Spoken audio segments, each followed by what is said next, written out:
A soft and fluffy Velveteen Rabbit lived in a toy box in a boy's room. Each day, the boy opened the toy box and picked up Velveteen Rabbit. And Velveteen Rabbit was happy. Then, newer, brighter toys came into the toy box. They had special tricks. Some could move when the boy pushed a button. Others bounced high. Velveteen Rabbit had no special tricks or buttons. No wonder the boy started to choose these other new toys. At night, when the toys were back all in the toy box, the other toys talked with pride about the fine things they could do. Velveteen Rabbit was quiet. There was not much to say.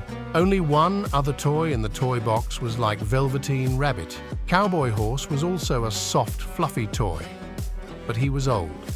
Most of his hair was worn away. Cowboy Horse said to Velveteen Rabbit, "Soft toys like us are really the lucky ones. We get loved the most. And when soft toys get loved and loved, we can become real." "What is real?" said Velveteen Rabbit.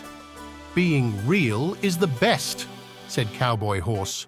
"You can move when you want to move.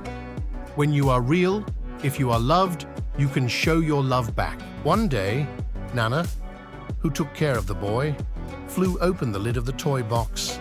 She said in a busy tone, "Oh dear, that walking doggy is missing.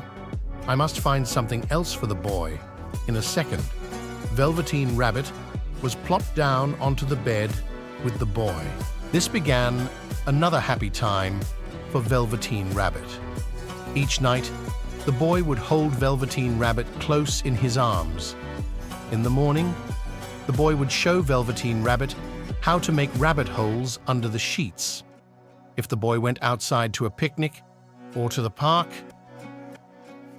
Velveteen Rabbit would come with him too. After a while, with the hugging and holding, much of Velveteen Rabbit's fur got matted down. Its pink nose grew less pink with all the boy's kisses. But Velveteen Rabbit did not care. It was happy. One day, the boy became sick. His forehead got very hot. The doctor came and went. Nana walked back and forth in fear. Day after day, the boy stayed in bed.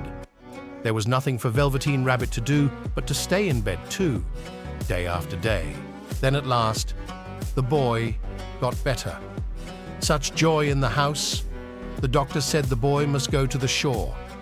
How wonderful, thought Velveteen Rabbit. Many times the boy had talked happily about the shore and told of its white sands and big blue ocean. "What about this old bunny?" Nana asked the doctor. "That old thing?" said the doctor. "It's full of scarlet fever germs. Burn it at once. Get him a new bunny."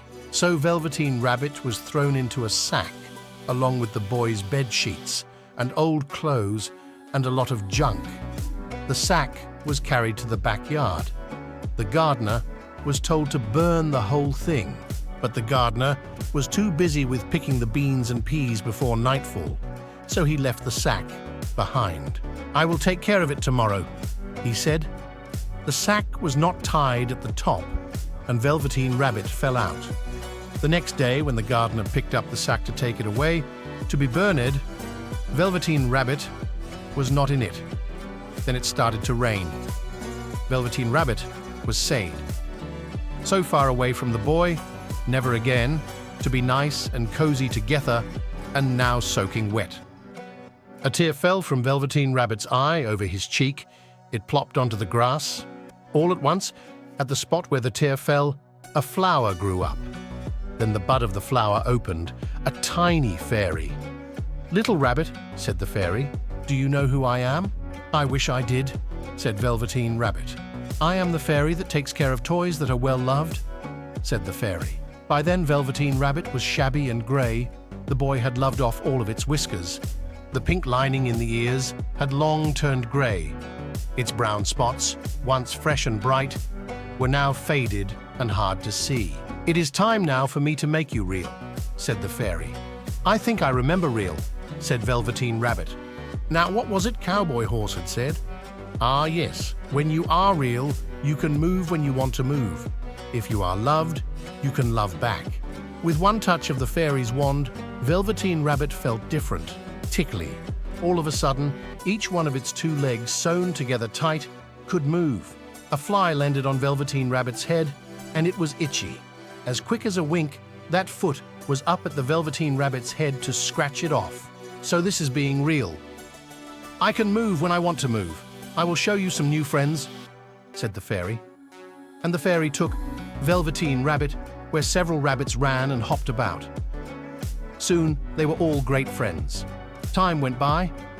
The boy was back from the shore. He was all better now.